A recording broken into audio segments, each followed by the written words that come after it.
গ্ৰাম্য অঞ্চলৰ উন্নয়নৰ বাবে যি অমৃত সৰোবৰ আঁচনি মুকলাই দিছিল তাৰে ভিতৰত কিন্তু বঙাইগাঁও ডিষ্ট্ৰিক্টত 72টা অমৃত সৰোবৰ আঁচনি আৰম্ভ হৈছিল যদিও মই বৰ্তমান উপস্থিত আছো অভয়াপুৰীৰ নিকটৱৰ্তী সৃজনগ্ৰাম উন্নয়ন খণ্ডৰ অন্তৰ্গত বাৰেগড় পঞ্চায়তৰ অন্তৰ্গত নাৰিকলা শ্মশান ঘাটৰ সন্মুখত আৰু ইয়াতে এটা অমৃত সৰোবৰ আঁচনি আছে আৰু ইয়াৰে সামগ্ৰিক দৃশ্য মই প্ৰথমতে দৰ্শকক দেখুৱাই ল'বলৈ যত্ন কৰিছো। এয়া আছাম টকছৰ দৰ্শকে দেখিবলৈ পাইছে অমৃত সৰোবৰ আঁচনি। কিন্তু আমি এইখিনিতে এটা কথা ক'ব লাগিব যে চৰকাৰে গ্ৰাম্য অঞ্চলৰ মানুহৰ বাবে কিন্তু বিভিন্ন ধৰণৰ আঁচনি তেওঁলোকে ৰূপায়ণ কৰিছিল আৰু ইয়াৰ ভিতৰত অন্য এটা হ'ল অমৃত সৰোবৰ আঁচনি। আৰু ইয়াৰে প্ৰকৃত স্বৰূপ আচলতে কিমান দূৰ সফল হৈছে ইয়াৰে প্ৰকৃত স্বৰূপ আজি দৰ্শকে দেখিবলৈ পাইছে। আৰু এগৰাকী ব্যক্তি আছে মোৰ সৈতে, তেওঁৰ পৰা কিছু কথা আমি পাতিবলৈ যত্ন কৰিম। হয় দাদা, আপোনাক প্ৰথমতে স্বাগতম জনাইছো। কি ক'ব, কেনেধৰণৰ হৈ আছে এইটো? হয়, ইয়াতে অসম চৰকাৰে অমৃত সৰোবৰৰ জৰিয়তে গাঁৱলীয়া গাঁও অঞ্চলৰ যুৱকসকল আৰু খেতিয়কসকলক স্বাৱলম্বী হোৱাৰ কাৰণে স্বনিয়োজন হোৱাৰ কাৰণে ইয়াতে সৃজনগ্ৰাম ব্লকৰ অন্তৰ্গত উজানপাৰা গাঁৱৰ শ্মশান ঘাটত এটা 26,22,424 টকা বয়েৰে এটা ফিচাৰী খান্দিছিল আৰু আমি সকলোৱে ভাবিছিলোঁ এই ফিচাৰীটাৰ জৰিয়তে গাঁও অঞ্চলৰ কিছু যুৱক যুৱতী ইয়াতে স্বনিয়োজন হৈ স্বাৱলম্বী হ'ব।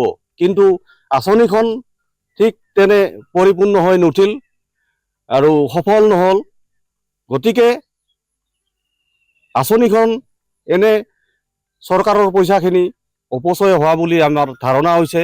আৰু ইয়াৰ দ্বাৰাই আমি অনুৰোধ কৰোঁ বিষয়া কৰ্তৃপক্ষক যে এই আঁচনিখন আৰু পুনৰাই কিবা ৰিপেয়াৰিং বা চোৱা চিতাৰ দ্বাৰাই যদি মৎস্য পালন কৰাৰ কাৰণে পৰিপূৰ্ণ হৈ উঠে আৰু যুৱক যুৱতীসকল যাতে ইয়াতে স্বাৱলম্বী হ'ব পাৰে। এক প্ৰকাৰৰ ক'ব গ'লে চৰকাৰ ব্যৰ্থ হৈছে। হয়, আমি ক'ব গ'লে চৰকাৰ ব্যৰ্থ হোৱা বুলিয়ে ক'ব লাগিব, কাৰণ বিষয়া কৰ্মচাৰীসকলতো চৰকাৰৰে হয়। কাৰণ তেওঁলোকেও ইয়াত ফিচাৰীটো যেতিয়া খনন কাৰ্য চলিছিল ইয়াত পানী থাকিব নে নাথাকিব, নিশ্চয় তেওঁলোকৰ এক্সপাৰ্ট বিষয়া কৰ্মচাৰীও আছে, তেওঁলোকে এই ক্ষেত্ৰত নজৰ ৰাখিব লাগিছিল। বিভাগীয় কৰ্তৃপক্ষক কি আহ্বান জনাব? আমি বিভাগীয় কৰ্তৃপক্ষক পুনৰাই ফিচাৰীটাত মৎস্য পালনৰ দ্বাৰা বা মৎস্য পালন কৰাৰ বাবে উপযোগী কৰাৰ কাৰণে খনন কাৰ্যই হওক বা যিকোনো প্ৰকাৰে কৰাৰ কাৰণে আমি আহ্বান জনাইছোঁ।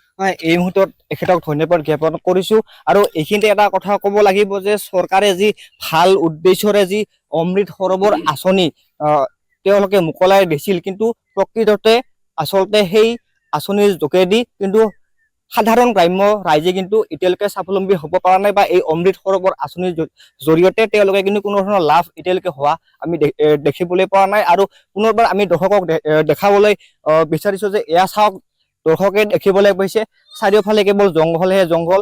আৰু যদি আমাৰ সতীৰ্থ যদি আমাৰ দেখুৱাই দিয়ে, এয়া দৰ্শকে দেখিবলৈ পাব কোনো ধৰণৰ ইয়াতে নাই, কেৱল এটা দুটা তিনিটা লাইট ইয়াতে দিয়া আছে আৰু এইফালে চাৰিওফালে কেৱল জংঘল আৰু জংঘল।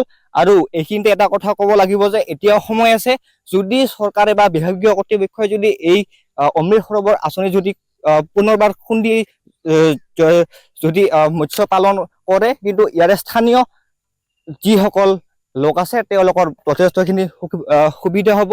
আৰু যিহেতু গ্ৰাম্য অঞ্চল সকলোৱে কৃষি কৰে, গতিকে এই অমৃত সৰোবৰ আঁচনিৰ জৰিয়তে মৎস্য পালন লগতে যি শস্যত যি